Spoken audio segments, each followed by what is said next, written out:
Hi everyone, my name is Jumaane, I'm the owner of UFlex Fit, and the title of the book is my top 35 cancer fighting foods. Wow, did you guys hear that voice? Barry White in the house.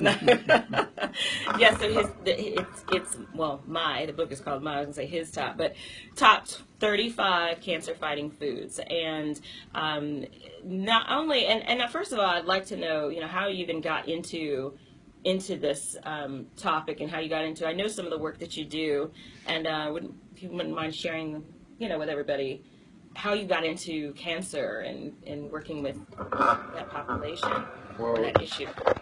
Well, it actually started back when I was working for a local fitness franchise, and one of the clients that I was given had just been in remission from lymphoma. And so at the time, I had no idea, how to deal with this particular client. And so, I started doing my research online and so forth, and we were training, like twice a week and so forth. And she was about probably 62 years old, full of energy. And so, of course, when she first started with me, she was asking, hey, how knowledgeable are you and so forth. And I was like, well, I'm not as knowledgeable as I'd like to be. Mm-hmm. And so at that point, we had our first introductory session. I went home and I started, just going online, doing my research and so forth, and just doing what I saw, fit to do with her. Right. Obviously take it easy, and she was you could tell that she was mad at the world. So every time we had a session, she was, okay, why are we doing this? Why are we doing that? And she was like giving me a hard time, but luckily I have, a lot of patience. Mm-hmm. And so it took about probably 4 or 5 weeks. This is crazy, 4 or 5 weeks of training. And then in the middle of the session, she just stopped and she just kind of started bawling, crying, and was like, Jumaane, I just want to say thank you for helping me to stay alive. Wow. And at the time that she said that, it didn't resonate. So I said, no problem. That's what I'm here for, and I appreciate working with you and so forth. And so we finished up the session, and while we were finishing up, she just basically confided in me, talking about everything from, her husband leaving her when she got diagnosed, and this whole lifelong battle of fighting, lymphoma and trying to get healthy again. And here she is with a second chance at life. Wow. And so after, that session, I went back to the desk waiting on my next client, and I just sat there and I actually thought about what she had just told me. Mm-hmm. And I was like, wow, she said, thanking me for helping her to stay alive, and it didn't hit me. And then I was like, wow, and it almost brought me to tears, because I'm like, everybody else is coming in trying to lose 10 pounds, and they're complaining, somebody can't come to the session because it's raining outside. Here this lady, she worked out 6 days a week. Right. She did Zumba, she did body pump, she came to personal training with me. Wow. And I appreciated her work ethic better than some of the 23-year-olds that I was training. And you said she's in her 60s. Yeah, she's in her 60s. I mean, that's the literal, I have this saying in this speech that I do called Fight for Your Life. I mean, that seems like the literal example of fighting for your life. Absolutely. Wow. And what's crazy is that night I got home and I was going through my Gmail, just checking email, and I read what I thought was spam. And in the title it said, how to become a cancer exercise specialist. Wow. And I was like, get out of here. And purpose, I was like, right. Purpose knocking on the door. Exactly. So I clicked on the email just to read more about the company. The company, it's the Cancer Exercise Training Institute, based out of Oregon, and they were going to be at UAB in about 2 months. Wow. And so I registered that day and started my journey to becoming a cancer exercise specialist, and that's kind of how my journey started. Wow, that's amazing. I mean, that's something we don't hear about every day. We don't hear about cancer exercise specialists. I mean, so there's so much to be learned today. We're going to go to break, but when we come back, we're going to talk a little bit more about the spear food secrets. I forgot I was supposed to go into. This one, Marty once said that I forgot I was supposed to go into trending topics. That was just such a compelling story. Personally and professionally. So tie it in when you come back. Okay. I won't play the drop again, but just tie it in. It actually ties in. The trending topics is Fight Dog. Oh, Fight Dog. Okay. Yeah, he was a diabetic. Yeah, diabetic. Exactly. Yeah. Bestseller is on sale right now, under $10. Go to MikeMcFadden.com. That's MikeMcFadden.com. And let truisms help you to the next level. That's good. That's good. I think. I'm a warrior and a member of the team. I serve the people. Oh, right. Scenario with my joint. Yeah. You know what I'm talking about? Oh, I'm sorry. It's right here. I'll never leave a fallen comrade. That'll be kind of cool to play. I am disciplined, physically and mentally tough, trained and proficient in all word, task, and drill. Coming on top of a drive song. Oh yeah. Okay. Perfect. All right. Hello. Thanks for joining us. I forgot that we put it up here. It's like, oh yeah, we have a place to actually. Okay. American soldier. Okay. I am an American So soldier. this one can be moved over. We are good. Right. This is gonna have to come off at some point. It's hot. Coming to Tampa Bay, I said we want to win the Super Bowl, and I believe we will. From IamSecond.com, we came close, but never really did win that championship. Former NFL head coach Make sure you Dungy. push At the end your of my basketball. 6th year, I was fired, and it was one of the biggest disappointments in my Yeah. life. Do that. Next year, I'm in Indianapolis, get to the playoffs, but get knocked out again. And for the next couple of years, it's the same thing. Everyone is saying Colts are never going to win one. And I did wonder why didn't it pan out the way I thought it would. But I determined that I had to have Christ first, and that everything else came below that, including my own desires. The next year, that ended up being our year to go to the Super Bowl and win it. And it was a wonderful feeling. It's like nobody else knows Every that. That's decision I unusual. make, I'm going to make it through the lens of Jesus Christ. And He got us to that ultimate victory. I'm Tony Dungy, and I am second. You absolutely have to go to Bangkok Station. It's on 5 Coming back in, Atlanta trying to for top the it. best. Right.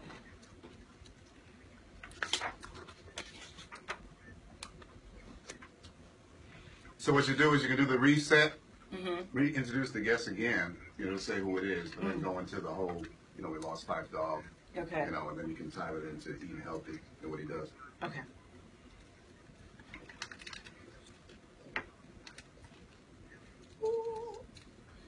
Yeah, this is coming off. It's hot. Sorry. It's gonna look like summer in here to you guys. Ooh.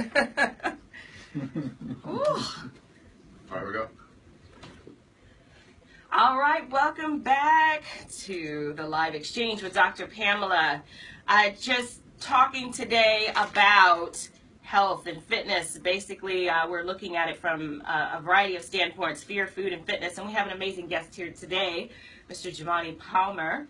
And he is an author and I just say fitness guru. But we have a lot to talk about. But I think, we definitely have to acknowledge Five Dog.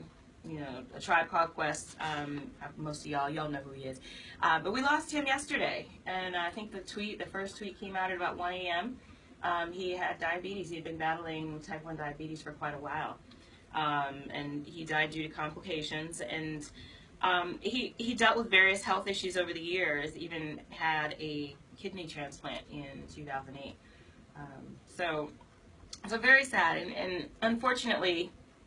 Diabetes, there's different variations of it, but diabetes is a very serious thing. And I have friends recently who had a daughter diagnosed at age 6, really young.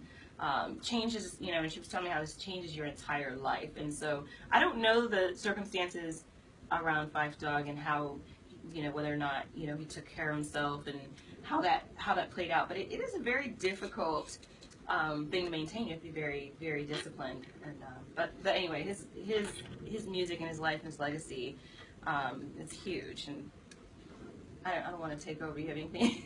No, I mean I agree with everything you're saying, and especially with within our community, from a trainer standpoint, I come across a lot of clients, and it's kind of sad because, our thing is, we prefer to get the medication and continue eating poorly because now we have a Band-Aid for the fix. If you have high blood, I've had clients with high blood pressure, and I'm like, we'll finish a session, and the next day I'll follow them and say, hey, what did you have for dinner? Well, I kind of had fried chicken, but I took my blood pressure medication. I'm just like, really? Yeah. So our mind, it's all about the mindset. The mindset has to change. I was just speaking with a friend of mine yesterday who actually had, her grandmother was a respiratory doctor, but she smoked and died of cancer. So, Wow. right, and that was kind of surprising to me, but, it just goes to show you that, a lot of times with these addictions, whether it be food addictions and so forth, we just prefer to take the medication route and live as long as we could, as long as we can, and then as opposed to just changing your lifestyle and eating the food that we know we should be eating. But those are those food, and those who are taking their medication. Right, Because exactly. there are so many who just aren't even taking their medication, or they're not going to the doctor, they're not checking out. I know I don't feel 100%. I know I don't feel right, but I don't want to hear the bad news, so Yeah, I'm just not going to go to the doctor. And that's pretty pervasive too. I have been guilty of that, and thankfully I have people in my life who are like, you better take your butt to the doctor and stop tripping. And so, and I have, but it's like there are people who are terrified, and maybe justifiably so, but that doesn't mean that you don't go. Right. Absolutely. I mean, you have to take control, and you have to think, especially if you have a family, and you have to think about your kids. You want to be around for them. You want to be around, for everyone as long as you can. So, Right. It's kind of selfish to say, well, I'm just going to smoke. Everybody, the excuse is, the typical excuse, we're going to die from something. But, Why speed it up? Right, exactly. I'm just like, just do what you're supposed to do. Right. And, that way you can have at least a healthy, fruitful life, best you can. So. Yeah, wow. Well, I have to say that I've been checking out your book. I haven't read it from cover to cover yet, but I have read some portions of it and have skimmed through and looked at the pretty pictures of food. And I really love it. I love it because it gives the, so first of all, the title again, I'll give you all the title again. It's my top 35 cancer-fighting foods. And Jumaane talks about the foods from his experience that have worked and that he's seen has been successful in his clients. And so he gives these foods, different categories of foods that I really love. And there's pictures that are bright and colorful. It makes you actually want to eat those foods. But you have this protocol, and you call it the BEN protocol. Can you tell us what that is and what that's about? Well, the BEN protocol is based around achieving balance, and basically giving you the I guess the will to focus on what's most important at the time, and that's you, and that's your well-being. And so BEN, not obviously, but BEN stands for balance, exercise, and nutrition. But from my experience, with everything, I have stress just like everyone else has stress. But the problem is everyone doesn't know how to deal with stress and doesn't know, and everybody deals with it differently. Right. And so I created the BEN protocol initially to help my cancer patients, because you got to think about having typical stresses like bills or work, but then you tackle on, hey, I got 6 months to live. Gosh. That's an added stressor that you're going to have some added intervention to help you out with. Right. And so I created the protocol, and it just gives you a sense of peace and meditation. And it combines exercise, but without the balance aspect, because we all had an experience where, you're stressing about something, and the next thing you know, you're just dwelling on that topic daily. And then next thing you know, you're so overwhelmed by that issue that you don't go to the gym that day. You're not talking to your family members, and you're kind of just going into your little hole, and you just kind of have all these thoughts in your brain, and you don't give your brain a chance to relieve the stress. So you don't, and then the BEN protocol is all about channeling that energy to something else, to something positive. So it's balance, exercise, and nutrition. That's great. So how hard is it to maintain? Because one of the things, you say don't just try these foods for a week and stop. Be consistent. That's probably the biggest challenge everyone has. We say, I'm gonna eat right, I'm gonna do the right thing, and I think everybody who had New Year's resolutions may have fallen off by now. Not everybody, but So, so what is the secret to actually staying consistent? What do you do? Well, a couple things. You can have a strong support system, like you said. You have friends who kind of help you get on track. So if you have someone who's who's already into the lifestyle, and they have and they're being successful at their fitness lifestyle, and maybe get them on your team and say, hey, can I work out with you? Or hey, can you give me some pointers? Or just, hey, check on me from time to time. Or even, I have some clients who have coworkers who come in, and they'll see that somebody's having sweets and so forth. And, they'll like, their counterpart will be like, well, hey, we shouldn't be eating that. Let's just go ahead and eat these, so forth. So it's having that support system, and then just making it a lifestyle change, like really focusing on, because a lot of foods aren't that bad, but we just have this old concept. Oh well, fried food is the best, or fish and this and all that or stuff. Kale. People automatically want to think kale is nasty. Right. It really isn't. It's not. And I'm one of those people who don't really naturally go to vegetables. So for me to say that I like kale, that's a pretty big deal. And one thing for me is that I don't eat a whole variety of veggies. Like I don't like cauliflower and the broccolis, but like I said in the book, I'll put those in smoothies so that way I can shelter the taste of those. Oh, good. I was going to ask you about that. Okay, when we come back, we're going to look at what the research says about fear of going to the doctor and talk a little bit more about broccoli. We'll be back. That was actually one of my questions. Can we get away with pureeing the stuff? Oh, can you get away with it? Yeah, that was gonna be one of my. I mean, because I do not like tomatoes. I don't like cauliflower. I don't any of those like greens. Like I'll eat spinach, but I don't eat raw spinach. I like cooked spinach. I don't like sauteed spinach. Yeah. So one day I just I put it on smoothie with my berries, and I'm like, I don't taste the cauliflower. I don't taste the broccoli. I still get my minerals and my nutrients. Oh, I love it. That's great. That's the answer for me. Let's see. Hey, Jonathan. Andre. They're saying great topic. We're loving it. What is going on Periscope? Let me try to reset it.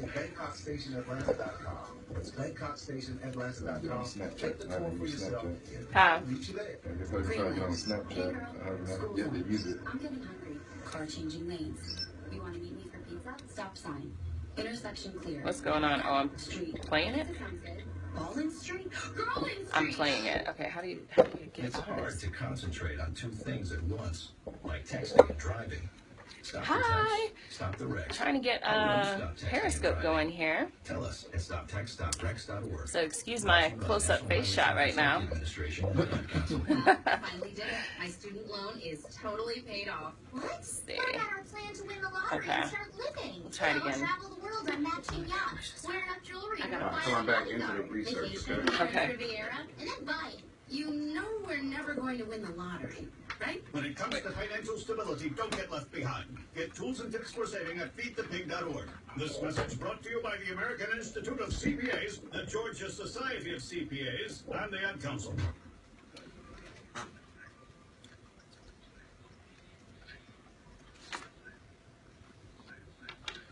All right. What would this show be without science? I'm a doctor. So, little something about the research. So, this is we've all heard about how minorities tend to distrust the medical system more than other populations.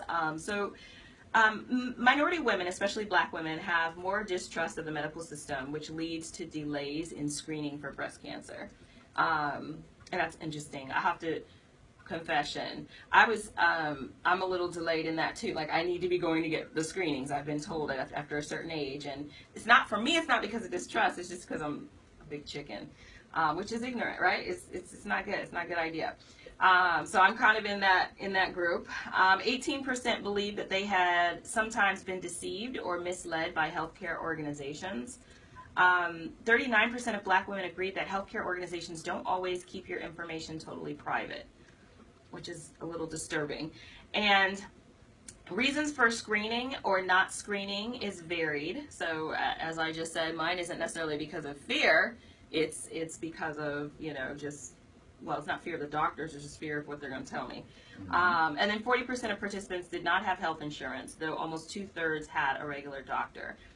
So these are all barriers. These are all things that can hinder, your health and your well-being. I actually have an appointment on Monday, so let me. Nice. I do. I have an appointment on Monday, so I'm handling it. But I'm a little scared. We have Charlotte White who's asking where can we get the book. The book is on Amazon, so it's an ebook. So go to Amazon. Hopefully soon we can talk him into getting a printed version of this book. But but go to Amazon and just type in my top 35 cancer-fighting foods.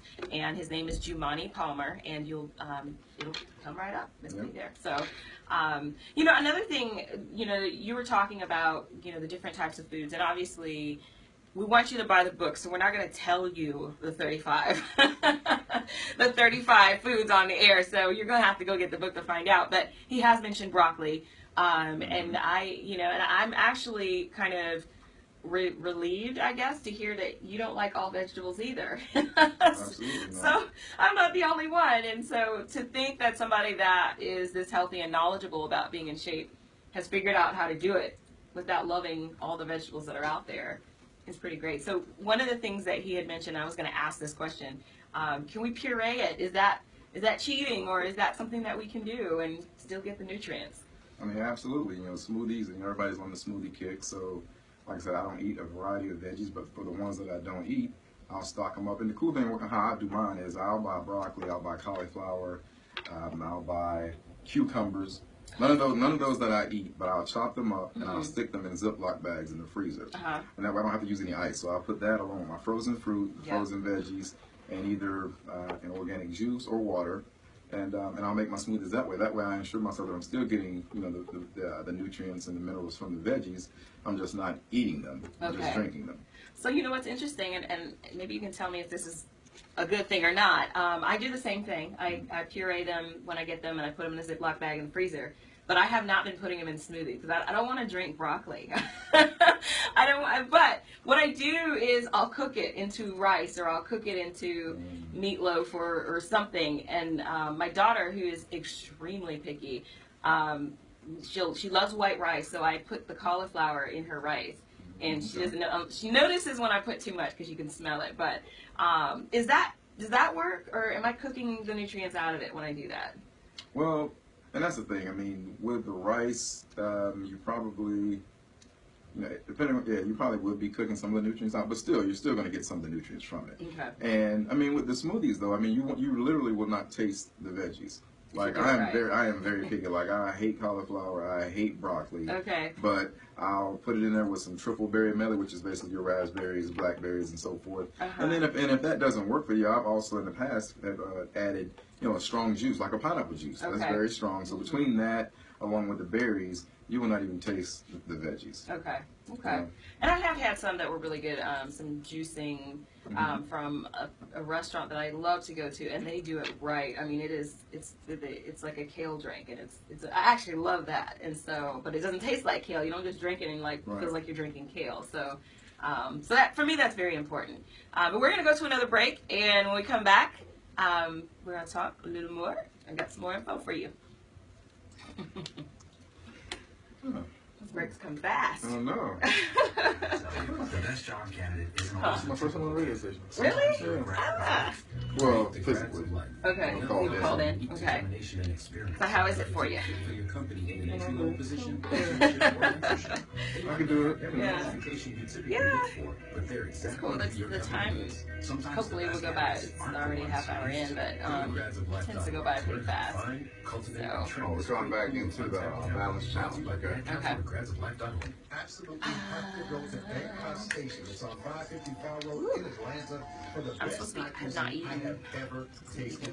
Pure chicken, incredible. Remember that balance challenge? It takes you got to use up the full 2 minutes. Okay. You got to use the full 2 minutes up, and then you have drop, and you come right back in. Okay.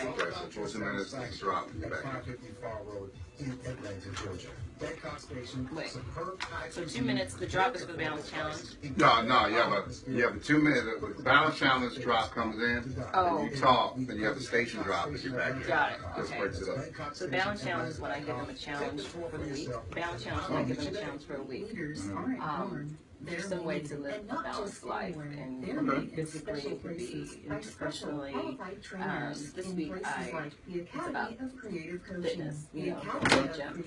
So if you have one, certainly what kind of challenge you want to put for the week. What'd you do? What are you gonna do? Pick 4 days this week to just do at least 30 minutes of exercise. Okay, I'm going back in. The Academy of Creative Coaching is empowering coaches to empower the world. Make a positive change in yourself and the world.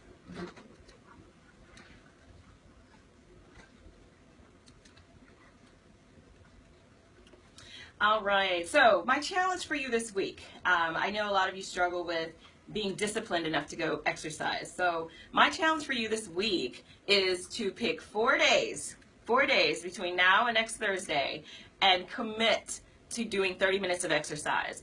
It can be any way that you want to do your 30 minutes of exercise. If it's sex for you, whatever it is, 30 minutes of exercise, 4 days. So you want to pick, no, that doesn't count. Okay, no, that doesn't count. So I take that back. But 4 days of exercise. So if it means, running, walking, jump roping, dancing, whatever it is, if you can pick out four days, and commit to those the way that you would commit if your manager put a meeting on your calendar. You can't just up and cancel that, right? So don't up and cancel your exercise. So I really challenge you to do that. I'm going to put Jumaane on the spot. You got a challenge for them? I would challenge everyone to take 3 or 4 days and find 15 minutes out of each day just to meditate and think about nothing but positive things in their life. Ooh, that's a good one. I like that. Get rid of get rid of work, get rid of friends, family. Even turn the phone off. No, Instagramming while you're trying to meditate. Like literally. Don't take selfies of yourself while you're meditating. Yeah, right. I'm meditating. But literally put things down and have nothing but complete silence. No music, no anything. That is really good. That's really good. Well, we're going to come back and we're going to talk a little bit more about meditation.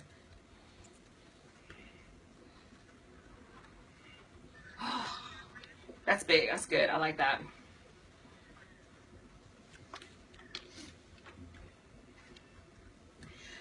All right, we're back. I'm Dr. Pamela, and you are listening to the live exchange. And I have here with me Jumaane Palmer, and he is the author of my top 35 cancer-fighting foods. And you can find this book on Amazon. It's an ebook, so you can take it wherever you go on your phone. I have it on my phone right now. So if I'm, just waiting in line for my daughter to pick her up from school, I can open it up and say, okay, let me read the next section. So since I told him that I've been reading this book, he asked me, have I tried the meditation exercises? And I haven't. But I would love it if you would be willing to, talk about that a little bit, Yeah, basically, the BEN protocol just gives you a list of things to do, and part of that list is finding your happy place, whether it be in the house, just somewhere where no one can bother you, and find that place. It's my closet. I have that place. It's my closet. Right, find that place and get you either a cup of coffee or green tea, just something to stimulate the brain. Okay. And then from there, I in the book I give you a downloadable documents, 3 months worth of questions that you should answer. So each spreadsheet or each sheet is going to have a list of 4 different things on it that you're supposed to fill out about yourself. And so obviously you have to get the book to get those. But yeah, and the problem is, a lot of people, like I said, don't know how to balance, their lifestyles. Like even myself, I had to get out of, I do everything for my business. I do all my web design, my graphic design. But even me, just this week, I went ahead and just said, hey, I'm going to let a web designer take care of all my work, all the videos, all that stuff. I'll just give it to you, let them put it together, and I'll just say yeah or nay. Right. Because then that takes something off of my plate. Yeah. And I get tired because I'm training all day. Then I get home at 8 o'clock at night, and I'm trying to sit here and get on the web, and do stuff about the web, the website and so forth. It just gets a little overwhelming. Right. And so you have to give yourself your brain a chance to rest. Absolutely. And that's what the meditation is. I mean, people do yoga and so forth, and even with yoga, you're still in it with other people. Right. And you're looking at other people and so forth. I mean, some people do it with their eyes closed, but to truly meditate and achieve clarity, you need complete silence, and you need to be where someone's not going to interrupt you.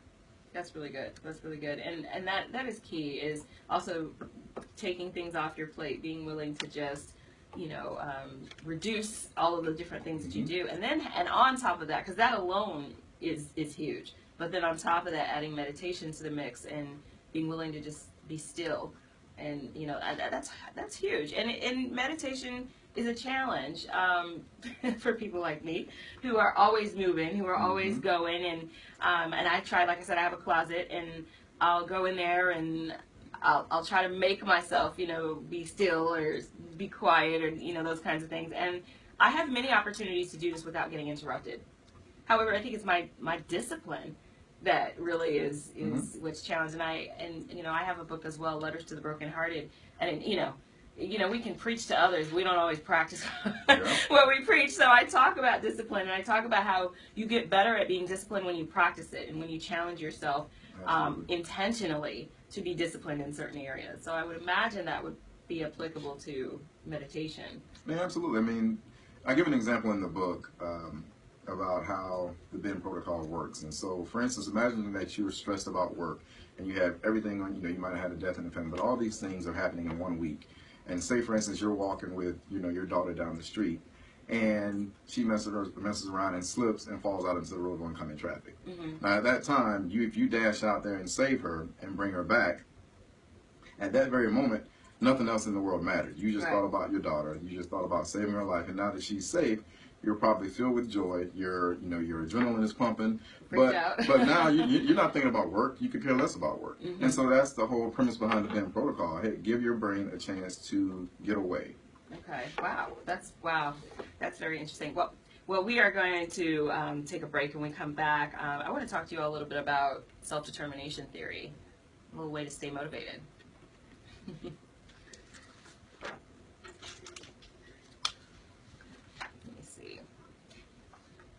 I gotta get into these. I want to get into these, but maybe I'll wait till after the whole idea of the food visit. Oh, yeah, possibly going to do that, yeah.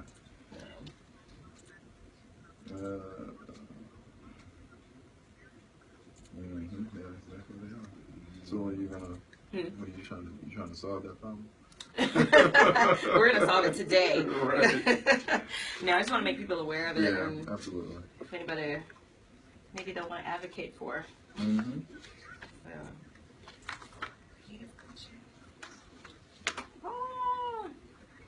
When they come, we're not gonna do like we wait for love notes till at least 10 minutes before the top. Okay. So we're gonna eat this up. Eat this 10, 15 minutes up. Talk. We'll break it, then talk again. Okay. That's so much content too. So. I see you, Charlotte, talking about you do burn calories during sex. Yes, you do. You absolutely do burn calories during sex.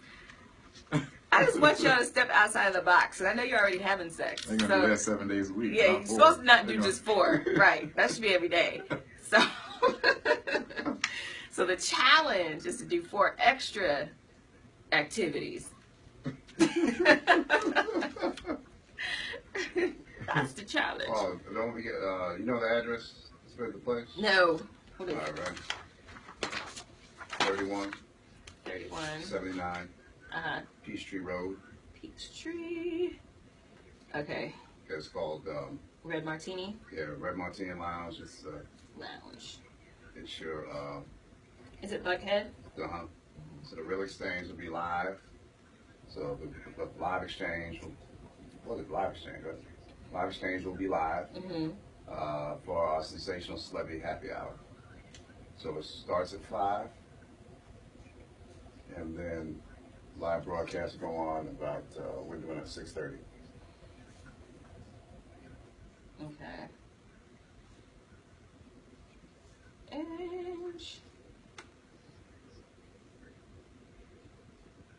Okay. All right. Okay. Okay. So come in with that, then go into your rest of your topic. Okay. Sounds good. I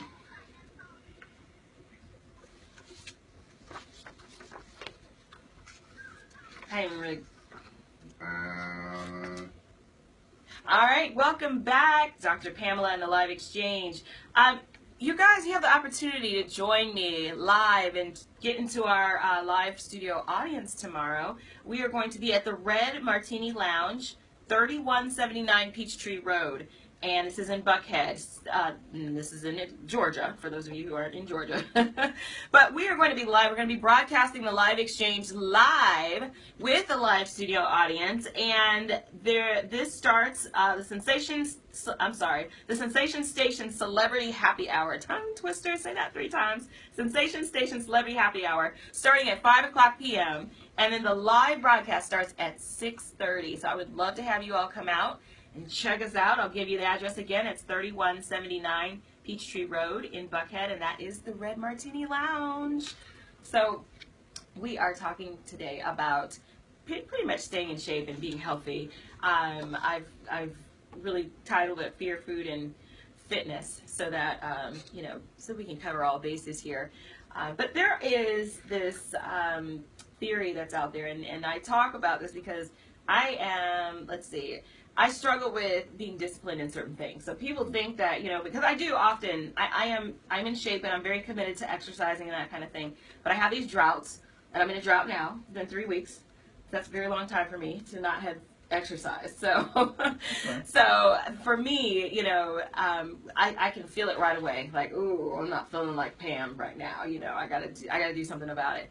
But there's this theory called the self-determination theory, and I use this in a lot in my research. And it basically says that there are 3 elements that help us maintain our self-determination. The first one is autonomy, and that is basically feeling like you have the freedom to go about doing whatever it is you want to do, so nobody's holding you back. So I can work out because I don't have anybody restricting me from doing so. My body is in a condition in which I actually can do so. Competence is that ability, is having the ability to do whatever it is you need to do. So being competent enough to do it, and feeling really what it is that sense of confidence, believing that you can do it. And then the last one is relatedness, and that is relationships. Those are people in your life that are loving and encouraging, and that move you in the direction that you want to go. So the recipe for self-determination, again, is autonomy, relatedness, and competence. When people have all 3 of those elements in their lives, they are more likely to be self-determined. When they don't, when something's missing, so for example, if you don't have autonomy, you're less likely to be self-determined.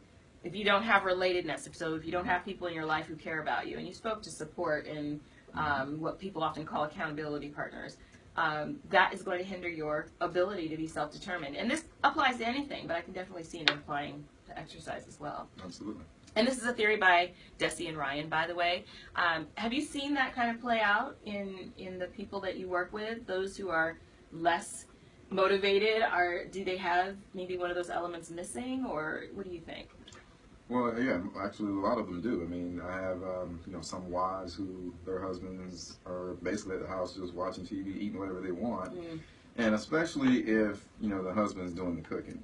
So now I've had instances where you have a family having 2 different meals. Like you got a meal for the husband and the kids, and then the wife is like, hey, you guys go ahead and eat that. I'm going to have my grilled chicken, I'm going to have my broccoli, I'm going to have my rice. Or if the woman is cooking, then the mom, she's basically preparing 2 different meals, unless she gets everybody on board. So a lot of times it is a fight at home, especially if you're not the one that's cooking. Even with my dads and my husbands who are working out with me, they come home, and their wife is cooking all the good stuff, and they're like, man, I can't even, I gotta, stop by Chick-fil-A and get a kale salad, because if I go home, my mom's gonna have, my wife's gonna have mashed potatoes, and and all that stuff is decent, is good in moderation, but we just kind of go overboard with the, because I love for breakfast, some cheese grits, with some scrambled eggs and cheese and bacon. I like that too, but obviously you can't just do that. It's one thing if you're working out, busting your behind 7 days a week, but the average person isn't. Right. So, it's a give and take, Yeah, and I do, and I'm very conscious of that balance. So the fact that I haven't been in the gym or working out in 3 weeks, I'm not going to fast food. I can't get away with cheating, at this point. When I'm working out, I feel like I can, and this may not be true, but I feel like I can eat whatever I want. But that's the thing, though. A lot of people work out just so they can eat. And even with me, when people go out and they see me out in public and they see me eating, just whatever I want, and they're like, dude, you're a trainer. I'm like, yeah, but, I've been working my behind off, and I don't eat like this all the time. I don't come out here every week. It's not like I'm out at the wing place or Taco Mac every week, but if I'm going out, hanging out with friends and catching a game or something, then, I'll enjoy a decent cheat meal or whatever, but, And that's the thing. I mean, the key is it's not all the time. It's not all the time. But what I have found is that when I am consistent, I don't desire that stuff frequently at all. I'm addicted to candy. But when I'm working out, but when I'm working out regularly, I really don't desire it nearly as much as I do when I'm, like right now, when I'm on my 3-week hiatus. It's funny that you should say that, but I'm not sure if you've ever read the book, The pH Miracle. Because I'm all about holistic health. I don't take medicine and so forth. But I get teased for that. I'm the same way. Yeah. But your body craves the state that it's in. So there's two different states. There's an alkaline state, which is all your food, your healthy foods, your veggies, and so forth. And then there's the acidic foods, which are basically your meats, your dairy, and so forth. But if your body is mainly acidic, that's why you're going to crave the sugars, the sweets, the fast food, and that's why you start eating. Because I've experimented on myself. Like one time I stopped to go home, and I was like, man, I want something to eat, and I stopped by and got some. I got some lemon pepper wings from this place, right? And so I got home and I ate them, and then the very next day I'm on my way home from work, and my body was like, hey, dude, let's get some more lemon pepper wings. I'm like, see, this is how it all starts. Because now, that food, those ingredients, those sugars and so forth, your body's like, hey, I want it. But the more, like I said, the moment you transform and you live a lifestyle of, say 21 days or so forth, then your body's like, hey, I don't necessarily want to crave those sweets and so forth. So, but it's getting past that point. Yeah. Wow. So you just gave me an on the spot idea. This is literally, I'm just pitching it to you on the spot. Okay. So I have my cousin and I have these coloring book series, 21 days, to whatever, 21 days to loving yourself, 21 days to loving each other. There's a couples book we're working on. So you just gave me an idea. 21 days to eating. Okay. Right, or whatever. We can come up with a topic. But a coloring book where you can color those juicy red tomatoes. And just give me my props in the book. Yeah, but hey, yes, definitely. But I'm saying. That'd be cool. Yes, so, but when we come back, we're going to look at some love notes. I have a letter that we've received from a listener, and you might be able to help us out, too. Dr. With Love. that. Yes. Okay. This letter is about a woman who has a boyfriend who's out of shape, and he just keeps gaining weight. She wants to figure out how to tell him. That's where infidelity starts, even in marriages. That's where we can talk about that on there. That's where infidelity starts in the marriage. So I got so many clients that are. Are you serious? Oh, you gotta talk about that. I mean, you don't have to talk about that. Right. Yeah. I want to know names. No, I'm just kidding. But no, I mean. That's interesting. Because you gotta think about it. You got somebody busting their behind trying to look sexy. And then, especially when you all met and you both look halfway decent. Right. And attracted to each other. But that's interesting. I gotta get to the letter. I don't know where it is. I am skipping so much information in here. There's a lot of good information in here.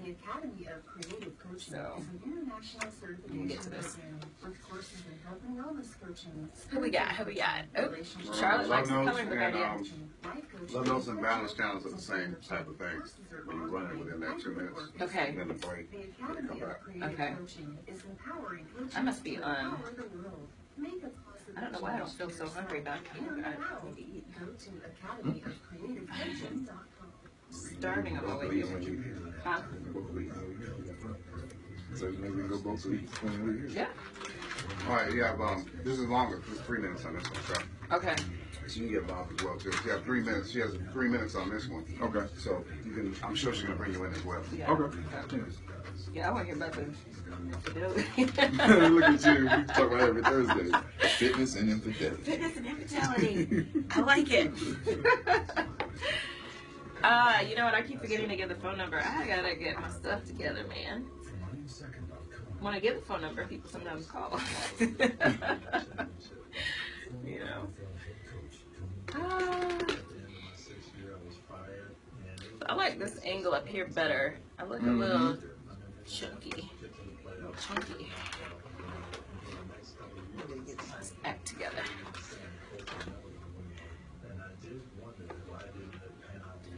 So I don't know what's up with Periscope. I don't know what's up with Periscope.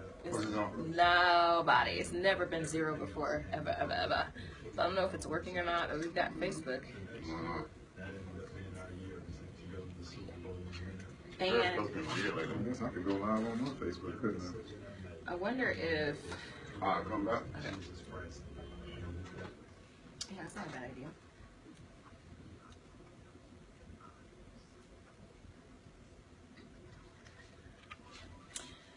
All right, we're listening to the live exchange, and this is the Love Notes with Dr. Pamela section. We got a letter today, and very interesting scenario. She says, "Dear Dr. Pam, I'm going to get straight to the point. My man is getting fat." She was very, very straight to the point. At first, I let it slide because they say when you're happy in a relationship, you gain a little happy weight. I've never heard that before. I know, I know I've put on a few pounds myself. We joke about it all the time, but I've noticed myself slipping and have started getting back right for the summer. Bikini season is coming quick. My man, on the other hand, would rather dive face first in the fridge and is ballooning to the point of needing a new wardrobe. I'm loving her choice of words here. I love him and have no intention of leaving him, but he has a ton of health problems that run in his family, as many Black people do, and I want to help him start taking care of himself now before it's too late. How can I motivate him to get his sexy back? Future Mrs. Sherman Clump from the Nutty Professor. You ain't right? No. All right. You know what? I'm gonna let you take a stab at it first. Okay, no, let me go first because I have one. Okay. So my thought is, I love when people get involved together, and sometimes you can trick people into it. You know, to say, "Hey, babe, let's go to this salsa dancing class," or "Let's do this, let's do that." You don't have to tell him, "You're getting fat and I need you to go to the gym now." But to be really creative about finding ways to get each other involved. You know, "Oh, we both really love the Adopt a Pet Foundation, and they're doing a 5K. Let's do it. You know, that kind of thing. So that's my advice. Find creative ways to get them involved. I agree with those. I mean, you know, the 5K is a lot of times those team exercises are a great motivator. Or you can motivate them another way. If she's going to the gym, say, "Hey, babe, can you come to the gym with me? This guy's been looking at me." And, you know, even that, he's going to be like, "Oh, wait, who's looking at you at the gym?" And he's going to want to go and be your trainer. And the next thing you know, he's at the gym with you every day that you're going because he doesn't want somebody to take you away from him. So trick him that way. That's slick. See, men know how men think, you know? I love it. That is such good advice. All right. Well, we are going to come back. When we come back, we will continue this conversation. I bet you she said that. He's going to be like, "Who's looking at you?" That was good. Very slick, very slick. I see my battery's dying. Okay. Oh, welcome back. You are listening to Live Exchange with Dr. Pamela, and we are talking about fear, fitness, and just basically changing your lives, staying in shape. And again, and I keep saying staying in shape, but it's really not just about staying in shape. It's really about just being healthy. And that's, you know, the times that I know that I'm, you know, doing the right things, I just feel all around healthier. I feel balanced. Across the board with my life, you know, and you've talked about meditation, and you've talked about taking things off the plate, you know, that you don't have to necessarily do, you know, that keep you busy and stressed. So I think for me, those things are really important. One of the things that I've heard a lot about, and you know, Michelle Obama has done a lot of work to try to address this issue, is that concept of food deserts. And for those of you who don't know, and I'll just give you the actual definition, but food deserts are parts of this country that are vapid of fresh fruit, vegetables, and other healthful whole foods, usually found in impoverished areas. And this is largely due to a lack of grocery stores, farmers markets, and healthy food providers. I think one of the things that frustrates me most about trying to eat right is that it's expensive.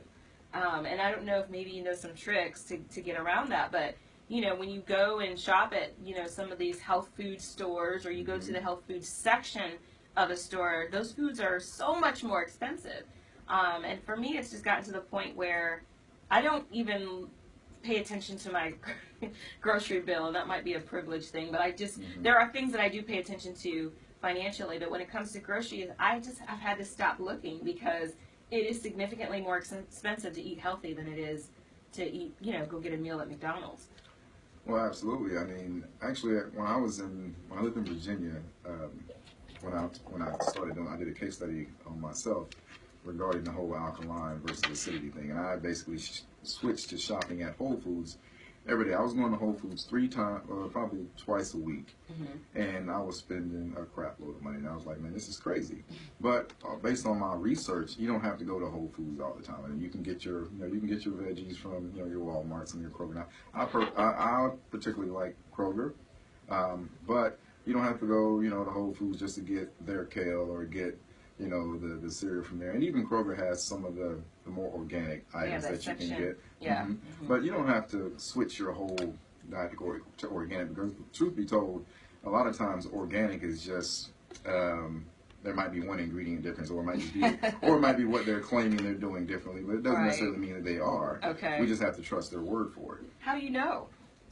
Well, the problem is we don't. So that's why I said, instead of trying to, kill yourself on the budget, get some of the things that matter most, like, the veggies, the fresh fruits and veggies aren't that expensive. Okay. And then 2, they'll last. Like, you can get fresh kale or fresh spinach. I'll buy 2 or 3 of those, and sometimes they're just 99 cents for the whole fresh thing of spinach. Okay. But now if you get the plastic, box spinach, it's like $4 because they picked it for you. They've done all the work. So so I'll get the fresh. I'll go home and then I'll soak it, and I soak it in all natural items. Like I'll use vinegar with lemon and water. I'll soak all of my fruits and all of my fresh fruits and my veggies in that mixture, and it's going to kill pretty much all the insecticides and so forth. Okay. So you don't have to just go, if you're trying to save some money, go ahead and get the fresh and cleanse it yourself. You can do this all on a Sunday when you're kind of relaxing at the house. And, those are just some of the ways that you can get around trying to go to Whole Foods, because the Whole Foods is not necessarily the answer. Right. Well, it's interesting because I see people, often posting on Facebook their food prep for the week, and they've got all of the canisters and all the things that they've done, and it just looks amazing. Right. It looks like a lot of work. Well, sometimes it can be a lot of work, but if you think about it, I've actually, especially now that it's warmer outside, you can, especially if you're going to be having grilled items, you can go home and turn the grill on and cook a crap load of chicken tenderloins or any kind of meat, fish and so forth. Grill it all right then and there. We don't have to spend time on the stove. Just put it on the grill. That way you can put everything and cook it at once. Grill it, then you just box it up in your Tupperware. And then the veggies aren't that hard. You're gonna either boil the veggies or you're gonna steam them. And you can get your steamer bags from from Kroger or Walmart. Steam those, and then you can have a starch, a healthy starch like a baked potato and so forth. And next thing you know, just put them in your canisters, and that's it. So it doesn't. It's a lot of times it's people who don't want to take the time to do it. Yeah, so the time, I guess, has to happen either way, whether you do it day by day or whether you do it all on a Sunday. See, the problem is when you do it day by day, especially if something else comes up, now you're in a push, rush to try to get it done. So now you go, well, let me just grab this bag of chips and I'll just do Yeah, because my problem is if I'm hungry, I'm right, you're going to grab the first thing smoking. Yeah, that's true. That's true. All right, when we come back, we're going to talk a little bit more about these food deserts, and we're going to solve that problem today on the air, officially.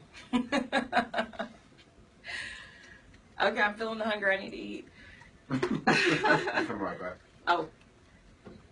See, doesn't let me eat.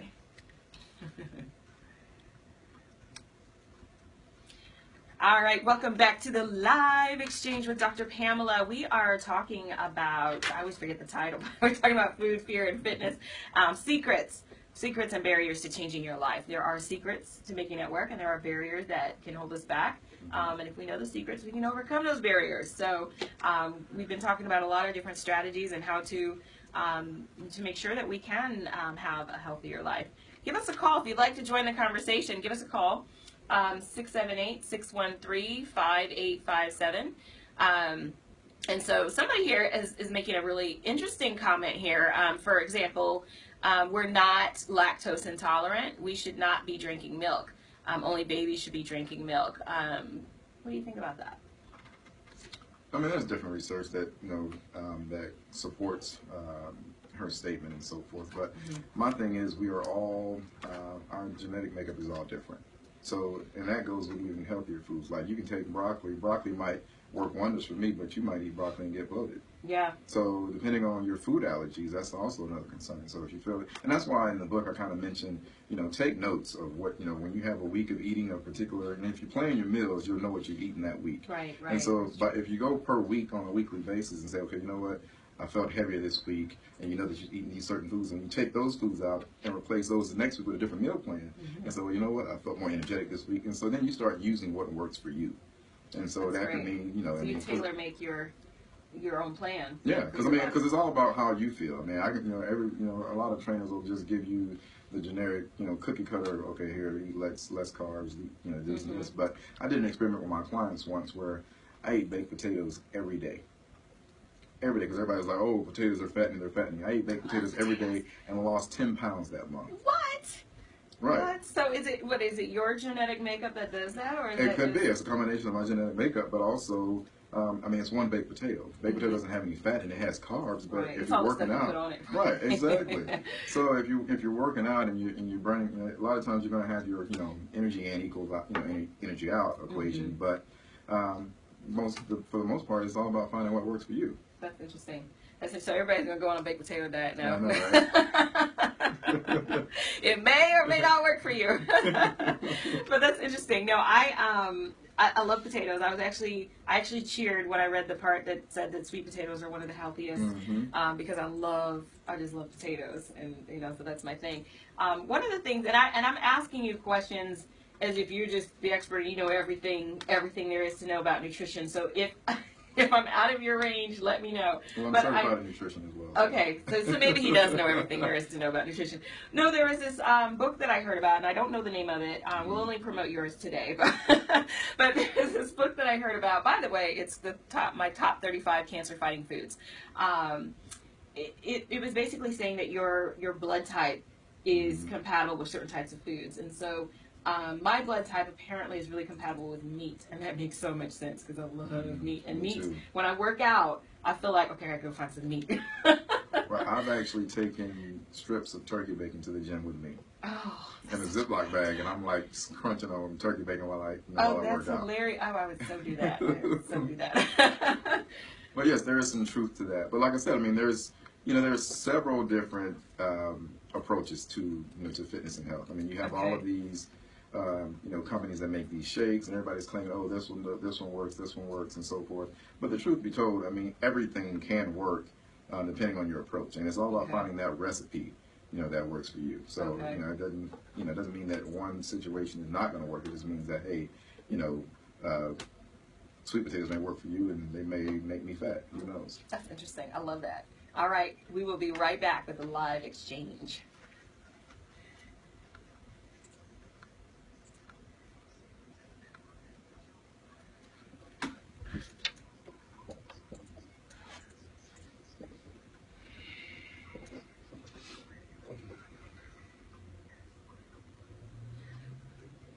Okay, so we're coming back in. So repeat, trending topics. Okay. So trending topics. Our second trending topic. What do we got for trending topics? I had this thing. I'm so out of order here. I've just been kind of going with...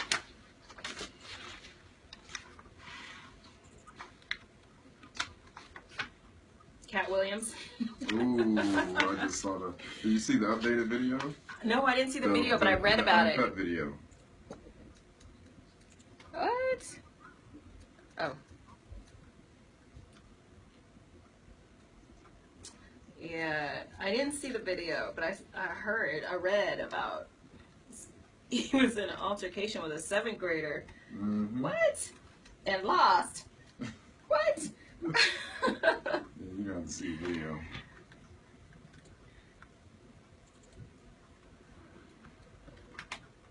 Okay, I gotta promote tomorrow's event again.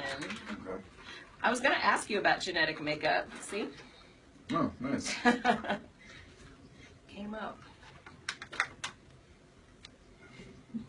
Oh God, I gotta do something about my arms. I really do.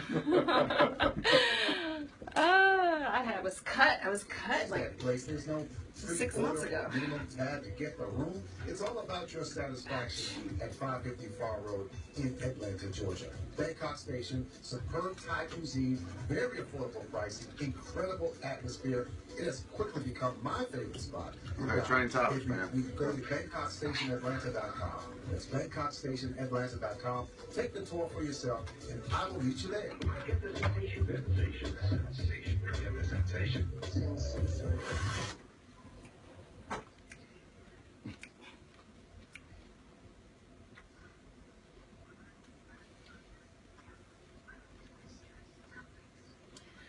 Cat Williams. Diversity and all these things. Cat Williams. What is going on with Cat Williams? Well, I don't know if you saw the video, but I did see it. And actually from the uncut video that showed that he was actually trying to avoid the fight. Okay. He had actually went and sat down. The 7th grader was following him, just talking smack in his face. And he went and sat down by the building, and then the guy came up and was steady talking trash to him. And then, of course, Cat Williams stood up. Now, obviously, he shouldn't have hit him, but at the same time, the 7th grader was provoking him quite a bit. There was a time when you mess around with the adults, and anybody in the neighborhood could interject and, I mean, that's what was surprising. Like, none of the adults that were around were like, hey, calm it down or what have you. But, at least they did dive in, I guess, once Cat Williams was in the sleeper hole. Oh, gosh. Oh, my gosh. Yeah, so, I mean, apparently this happened Tuesday in Gainesville, Georgia. And he had another thing in Gainesville a couple weeks ago. And so, I don't know, I guess he's hanging out in Gainesville. Or maybe he lives there, I don't know. Yeah, I forget what happened. Yeah, it was some altercation, and the police came. It was he was at a store. Police came. He had already laid himself down on the ground with his arms spread before they even asked him to. I was like, was he being funny? So I don't know what's going on with Cat Williams, but witnesses have claimed that he's not necessarily at fault this time. The teenager provoked him so that they can have something on video. Right. And one of the things that he said in the video, he mentioned, he was like, this is why celebrities don't come to the hood. Wow. They mess with you. Well, especially nowadays. You're trying to get famous or whatever. You can put things live like we're live now. I mean, you can just, do whatever. And I just think it's interesting, the whole... It takes a village to raise a child. The village is now not allowed to step in anymore. If somebody, you did something at such and such's house, by the time you got to your house, you already been whooped about 4 times. These days it's very different, and kids have less and less respect for authorities, figures, and Cat Williams is known to have a short fuse, so absolutely they, So, and just to kind of tie this into, to the bigger picture, when you do have a short fuse, there are certain things that you got to do to put in place to make sure you don't get caught up in situations like that.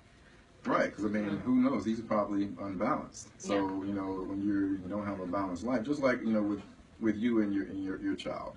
If you were stressing about work and all those other kind of things, the next thing she comes home and does something that's not to your liking, even though it might not be that serious, but depending on where you are, you might be fed up and be like, you know what, you just snap and yell at her or whatever, then she'll be like, well, geez, Mom, all I did was put milk in the fridge. Right. So that might have been, what's been happening with Cat Williams, everything with the whole Kevin Hart situation, with those, with that little, the comments that he had made about Kevin Hart. Right. So, I mean, all of that could be tying into place as far, in addition to, him not being able to get any more. I'm not sure how his comedic career is going, but, all of that could be. He just had a show. He had a show. He just had a show in Atlanta, and then the next night had that first incident in Gainesville. And there is nothing in Gainesville. I'm like, why is he in Gainesville? No offense to Gainesville, folks, but I mean, it's nothing up there. But, but I wonder, maybe he should have meditated. Perhaps if he had just meditated right before this kid came about, messing with him, maybe he would have had. Or not even say anything back to the kid. I mean, if you don't, if you don't respond, then the kid's just gonna be sitting there talking to himself. There's no story here, right? He's gonna be like, well, let me just leave him alone. He's driven, move forward. Yeah, so if you have a short fuse, meditation might be a really good idea. Whether or not you have a short fuse, but that, I don't know, Kat. I think you might want to. Try some things to kind of like get in the gym. Get some good people around you who aren't going to let you get into these situations, because sometimes it's about who's around you as well. Yeah, absolutely. I think that makes a big difference. So I have to come back to this whole idea of the food deserts, only because Michelle Obama has gotten a lot of flack for wanting to legislate healthy food and healthy eating in schools, and I'm curious to know, if you wouldn't mind, what your thoughts are on that. It's the pushback has been, we should be able to eat whatever we want, and we shouldn't have the government telling us what we should eat and what we shouldn't eat. And this is particularly with public schools and what they offer in the cafeterias for kids. Well, I used to volunteer at a local middle school, and Now they did have certain parts of the day where they could get snacks and they couldn't. But like you said, I mean, there is only unhealthy stuff in there. You know, your Skittles and all your processed things. And now when I'm in there, you know, playing around with, you know, 6th and 7th graders and they're already out of shape. Like I'm asking them to do a lap around the track and they're like huffing and puffing. You know, at 12 years old, I'm like, really? Wow. You know, and some of them are like obesely overweight. Like I'm talking like maybe 80, 100 pounds, and you're only 12. Wow. So that's an issue. So that at that point, you know, somebody has to step in because the parents aren't doing anything. Right. You know, or they may be doing something, or you know, or just like I said. But if you're, that's where the whole thing ties into. If the parents aren't on one accord with the food, then how do you expect the kids to be? You see what I'm saying? Right. And so, and for as far as these food deserts, do you think that it's an apathy, you know, for the community? Is it just that they accept that, well, we just got this liquor store on the corner, there's nothing really local? Is it something that the people need to do in order to get that, you know, to get the right foods in their neighborhood? You know, because I don't know, I'm just throwing it out there. I mean, one of the things that I was actually going to do was I actually wanted to start my own, get my own healthy vending machines into schools. Oh, that'd be awesome. You know, and provide, you know, things that are tasty but still better for you. I mean, that's one thing. I mean, if you know, we have all these foundations that you can donate to, man, we could even start, you know, some type of either via GoFundMe to kind of, you know, try to get help and get money to those food deserts and so forth. We could do that if we want to try to help. Not sure if you know, but I also have a cancer foundation that I just launched about 3 months ago. Oh, wow. And so with that, I'm actually looking at raising funds so that way when cancer patients go through treatment, a lot of times, you know, once they're in remission, they have to then, you know, either go back to, like, say, for instance, Cancer Treatment Centers of America down in Noonan. Then, you know, but, you know, that's going to be money. They got to go, you know, physical therapy, personal training, and so forth. So I'm actually trying to provide an affordable but effective way. And plus, you know, yeah, go ahead. I just said that's powerful. Oh, but plus, you know, it gives them a new start. You don't want to go, I mean, if I spent, you know, 12 months going to therapy at the hospital, I don't want to go back there once I'm done, you know, to try to work out. Right. So that's I'm providing a new, scene, right, you know, exactly. So yes, many things that we can do. We just got to learn. We got to try to get involved. We got to try to do, you know, quit spending money on unnecessary things and really prioritize. Right, right. Yeah, and just to give you all some statistics and facts about these food deserts, about 23.5 million people live in food deserts. Nearly half of them are also low income. I'm actually surprised that it's nearly half of them. I would have expected more, you know, majority. Approximately 2.3 million people live in low-income rural areas. They are more than 10 miles from a supermarket. So put that on top of being low income and not maybe having transportation to get to, you know, these places. You just have to, you know, eat what you eat, you know, and... Well, a lot of times, you know, especially like even in certain parts of Georgia, what you will have is, you know, a liquor store and a Dollar Tree. Right. And those you're going to get the bare bottom, you know, ramen noodles at the, you know, at the Dollar Tree or the Dollar Store. They're about to expire. Exactly. Right. So. Yeah, and there's more. I'll give you more when we come back from our break. Get all tongue-tied.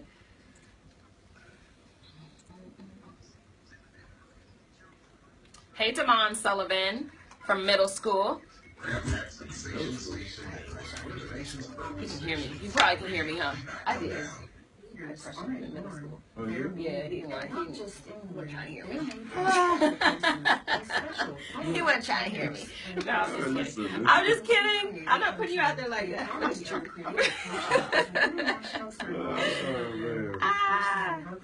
But thank you for chiming in California. Yeah.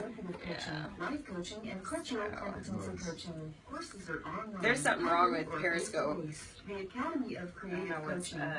I wonder if it's because I changed the title from I changed the radio show title on Periscope. I'm wondering if that made a difference.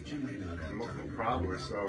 If they're looking for Dr. Diva, they have Dr. Diva's followers. It's not Dr. Diva anymore. Yeah, but the followers were the same. I just figured they would just. I guess they're not going to see that same name pop up. No, the same name doesn't pop up anymore. Now it's a lot of exchange. Maybe I should put. Diva, formerly Dr. Diva, Yeah. one or two. Sit down. People on Facebook are looking at us right now. And they can hear us. Ooh. What's up, Facebook? Hey, Facebook! But yeah, I can let you know. Oh my gosh. I mean, it could be that, but then also, Periscope is weird sometimes. You know, a lot of people have been telling Sometimes me that. you gotta put it on twice for it to actually connect. Some people say they don't like how when they're listening, other people's broadcasts will pop up, and it's like all these interruptions to you're listening to this person's broadcast. And I would pop up? Yeah, like you'll get a notification that somebody else is broadcasting right now. But Alright, we're coming into what the research says. I don't know. I don't know. I wasn't prepared for that. Oh, there it is. This is interesting. I don't know. You can dispute that. Absolutely have to go to Bangkok Station. It's on 550 Far Road in Atlanta for the best Thai cuisine I have ever tasted. You know what they're basing that on? Well, they're saying that because they're not taking advantage of it in the same way. Bangkok Station is that place. There's no free order, minimum it's all about your satisfaction. Well, I will say that a lot of times we look at it as a chore. Bangkok Station, superb Thai cuisine, very affordable price, incredible atmosphere. It has quickly become. I wonder if that's also socioeconomic.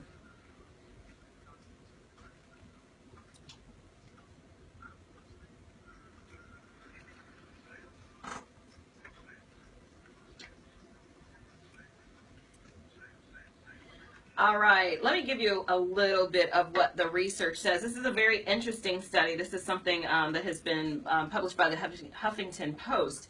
And exercise apparently is not as beneficial for blacks as it is for whites. That headline just right off the bat, I'm like, wait, what do you mean? What does that mean? And they do go further to explain that it's really more about how exercise is implemented, how seriously it's taken, what it is that people do in terms of exercising. So according to columnist Alice Randall, she says too many experts are involved in the discussion of obesity. I'll read this again. Too many experts who are involved in the discussion of obesity don't understand something crucial about black women and fat. Many black women are fat because we want to be. This is a black woman saying this. What do you think? I feel like those are fighting words, but I don't know. What do you think? Well, I mean, there's some truth to that. I mean, just like when you know Monique and them, they were saying it, embrace. Got it. Your health the way it is. But a lot of times, we take it overboard. I mean, if you know you're unhealthy at that weight, then you might want to do something about it. Not just say, I mean, yeah, you can be beautiful, but we all have an ideal weight, and if you if you eat healthy and so forth, you can get to that ideal weight. But if you know that you're having issues walking up the stairs and so forth, and then you're still claiming, oh, you're beautiful the way you are, you might want to look at yourself in the mirror and make some changes. Well, so how do you know then? I mean, is it possible to be overweight and healthy, or is that an oxymoron? Can the two live together? I mean, you can be, slightly overweight, obviously. Okay. I mean, depending on, your muscle mass, like I'm actually... I'm not obese, but my BMI is higher than the average. It's above the norm because I have more muscle mass. So based on my height and weight ratio, it's saying, hey, you're overweight, lose some weight. But I like my current weight. And that's what I'm saying. So as long as you're comfortable and you're able to, complete your daily activities at your current weight, but if you have an issue trying to, walk upstairs and things that, you shouldn't have an issue with, then that's when you might want to start looking into, okay, well, hey, maybe I do need to make some changes in my lifestyle. Okay, that's interesting because I've heard many women, I guess they have made that argument. I don't know that I believe that they want to be overweight. I think that they have probably accepted it. And this is, I'm not just trying to make assumptions, but this is just based on conversations that I've had that if they could get to the weight that, a more comfortable weight, then they would if it wasn't terribly difficult to do, if it didn't mean lifestyle changes and that kind of thing. And that's where I have to talk with a lot of my clients is being honest with yourself. Don't just, you're taking, things that these celebrities are doing and even like, the Biggest Loser. And a lot of times people get you know, they look at these shows, and you got to think. I mean, these people aren't doing anything else. I mean, they have a trainer, and they're getting fed, and they're working out every day. So that's not the same concept. Right. I mean, you got two, you know, you got 1 or 2 kids, or you have children to take care of, you got a husband to take care of, a wife to take care of.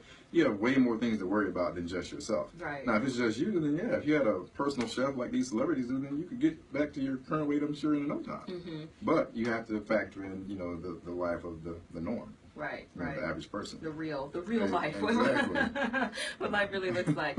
Yeah, and that's one thing I'm finding that, you know, I know me well enough to know that if I don't go to the gym or work out first thing in the morning, it's probably not going to happen to me. For me, I'm not a 6 a.m. You're not gonna find me there at 6 a.m. Mm-hmm. But after I drop my daughter, I know my rhythm. Once I drop her off to school, I have to have my gym clothes on and just head straight there. If I miss that window, it's not gonna happen for me. And I also know that if I stay up too late, I'm gonna miss that window because I'm gonna drop her off. I'm gonna go back to bed. But see, you found out what works for you, right? You know, because everybody's not a morning person, and some people try to force that lifestyle because they're like, hey, well, you know, such and such works out every morning at 5:30 a.m. and then next thing you know, because I have clients that work out that early, but it works for them. Right. You know, but you know, if you've gone through your whole day, and depending on how busy your day is, by the time you get off 6, 7 o'clock, you're not trying to, and then especially if you have to drive to the gym and it takes you 30 minutes to get there, in traffic. I mean, by the time you get there, you're going to be demotivated. Right. Yeah. You know? And that, another thing about me is I'm a gym rat. So I have to do my workouts in the gym. I have, you know, a lot of people like to run outside and do all that, and I think that's awesome. There were periods of time where I would get in this rhythm of doing shin splints in my driveway, and I would do them for 30 minutes. And, you know, so I'd do a minute, stop, do a minute, stop, do 30 minutes of those. That was like the best dang workout ever, because my driveway has you know, what do you call that? An incline. Right. So that was awesome. But for some reason, you know, I could stick with that for maybe 2 weeks, and then, you know, but for the gym environment for me is what does it. I'm a very environment person. Right, that works. You know, aesthetics. And a lot of times, you know, you have different types of gyms. You got gyms that, you know, have all the fancy things in it, your spas and so forth. And some people like that aspect because they're more, you know, a socialite in that aspect. You know, not that you want to be social, but you just like having that in your environment. But you have the, you know, then you have those like gym rat gyms where it's just hardcore, you know, metal equipment. But the average woman is going to be intimidated by that, so she needs to have something that's a little bit more soft, a little bit more appealing, a little bit more inviting. Right. So you can find out what works. All right. Well, we'll be back. The exchange, the live exchange. Oh my God.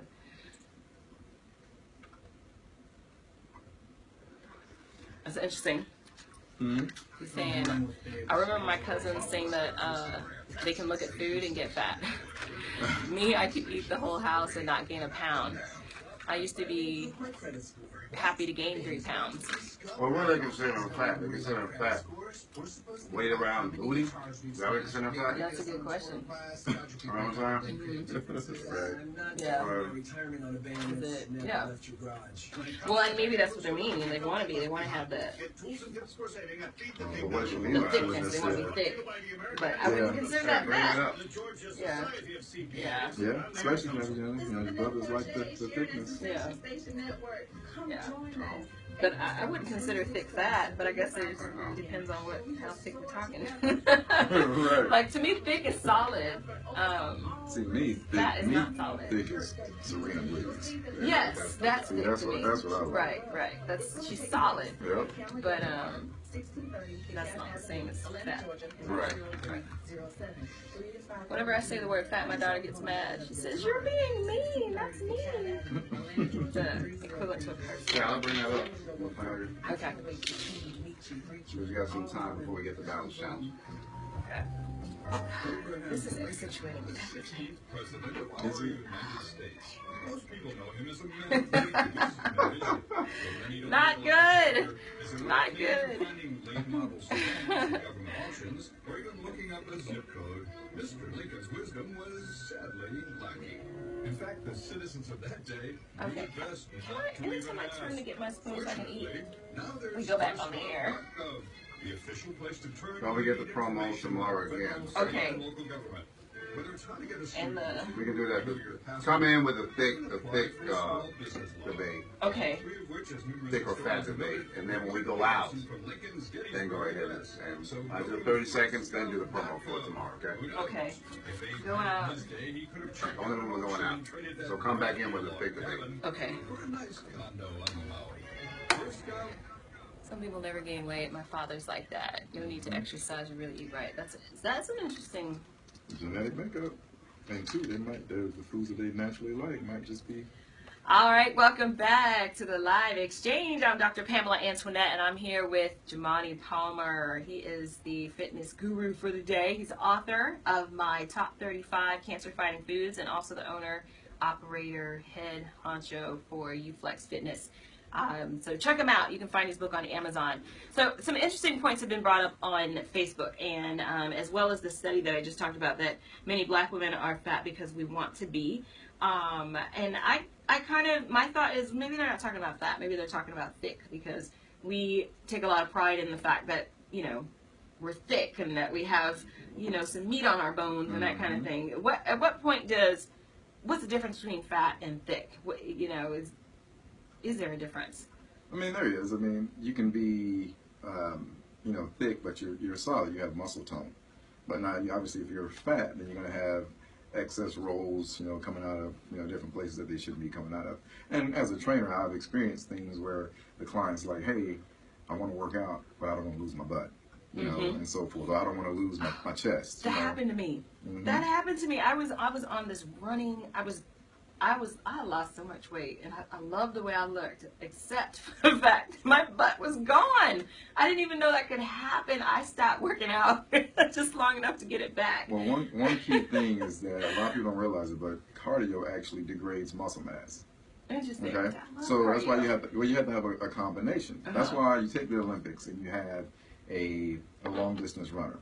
Most of those are what? Tall, lanky, you know, no fat anywhere, right?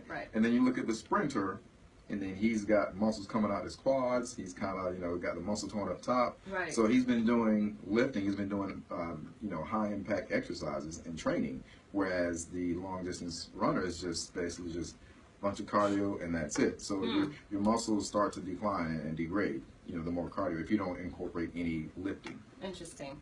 Well, and at the time, and you know what? That was the trigger to actually get me to start doing the lifting, because when I looked back and realized my butt is gone, I mean, it was so bad I would be embarrassed walking in front of a man. Because I was like, I don't want him saying, oh, she ain't got nothing back there.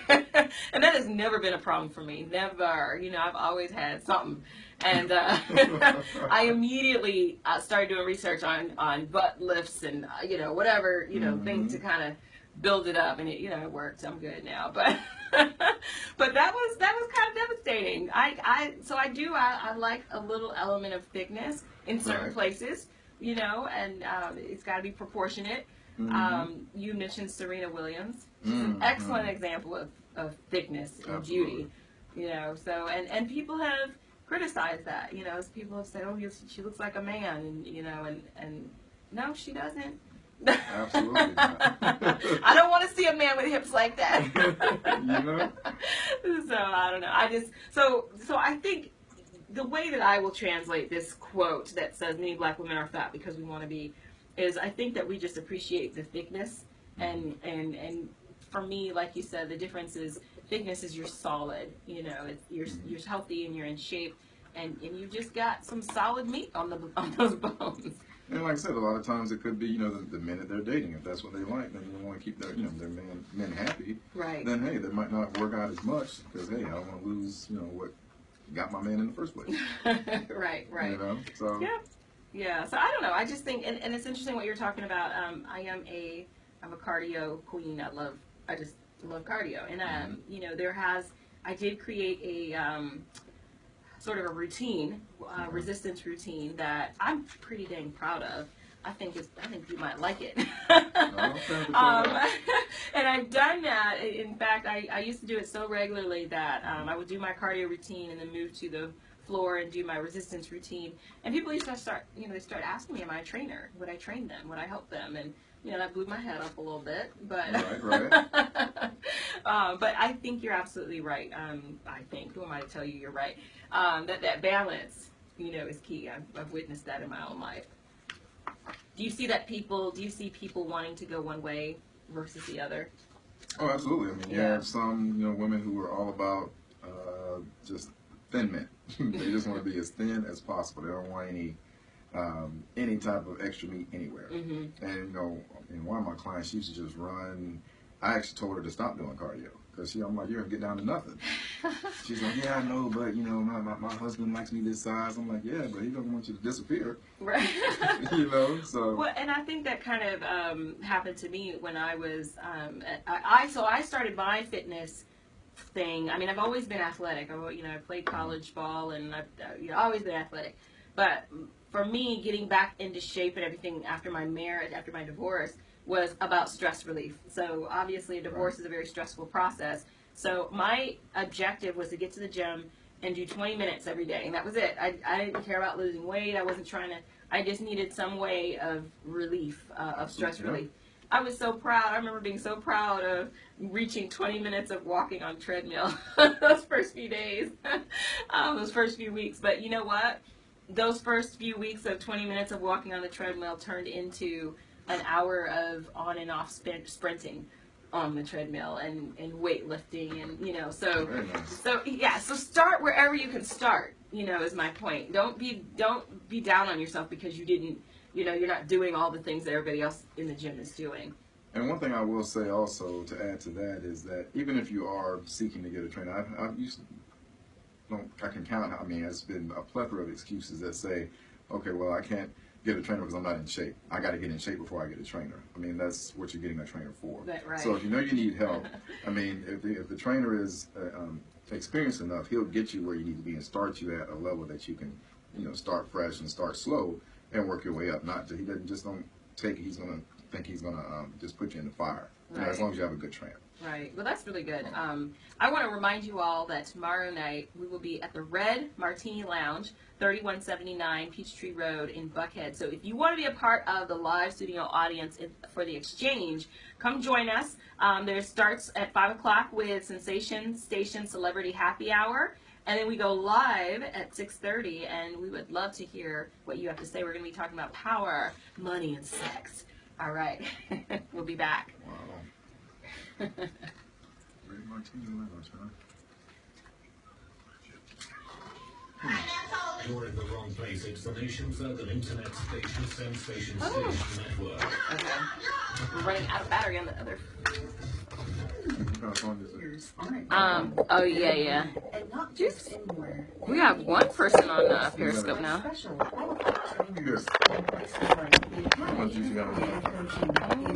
Of creative coaching is an international certification program. Is that well, this is a charger. This charges pretty quick, so you plug in, you can. Relationship coaching, executive coaching, life coaching, and cultural competency coaching. Courses are online, hybrid, or face-to-face. The Academy of Creative Coaching is empowering coaches to empower the world. Make a positive change in yourself. Hey, who is that? They're talking to us now. Vinny Lewis. Yeah, we got two folks on Periscope. It's hard to be aggressive when you're confused. Some of us think that taking our lives to the next level, both personally and professionally. What up? Who is that? I don't know who it is. Process. Guess what?